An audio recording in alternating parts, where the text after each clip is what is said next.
Hi, I'm Leon Sultan. I'm an AP Human Geography and U.S. History teacher at Abraham Lincoln High School in San Francisco, and this is a brief history of the American Halloween. So, Halloween, the origin of the word, we start with All Hallows, which is in Old English for All Saints' Day, and then that becomes All Hallows Eve or All Hallows Evening, and then that shortens to Halloween, and we get that form of the word in the 1700s. But what are the origins of the culture? So we can trace it back to a Celtic holiday called Samhain. Samhain.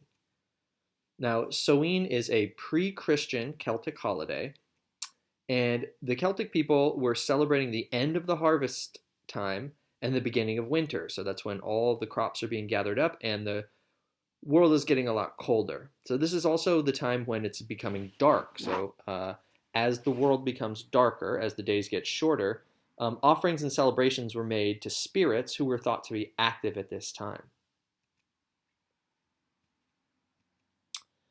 So, as Celtic people adopt Christianity, there becomes a Christian influence. So we get November 1st added, which is All Saints' Day, and November 2nd added, which is All Souls' Day.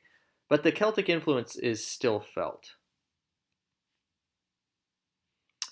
These days are moved to November in order to coincide with the ancient holidays so that the Celtic people could sort of combine their pre-Christian traditions with the Christian influence. So, how does it get to America?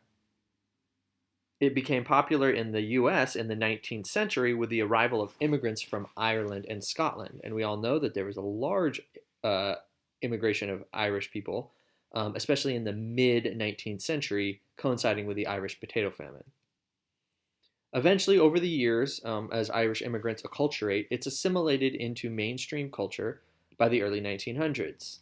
These are some pictures from that era. This tradition that we have of trick or treat becomes more widespread in the late 1930s, and eventually by the mid 1940s, it becomes pretty much a nationwide phenomenon. But it's not exactly how we think of today. A lot of the treats that were given out were homemade treats.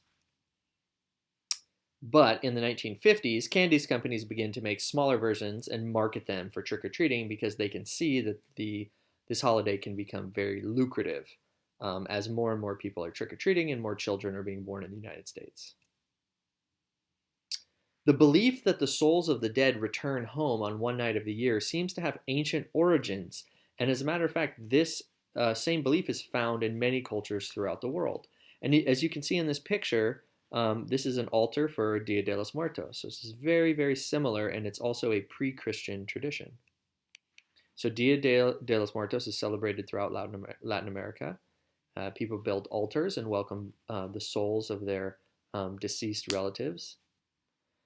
So, how does the story of Halloween intersect with major trends in US history? What forms of cultural diffusion can you identify? Thanks for watching.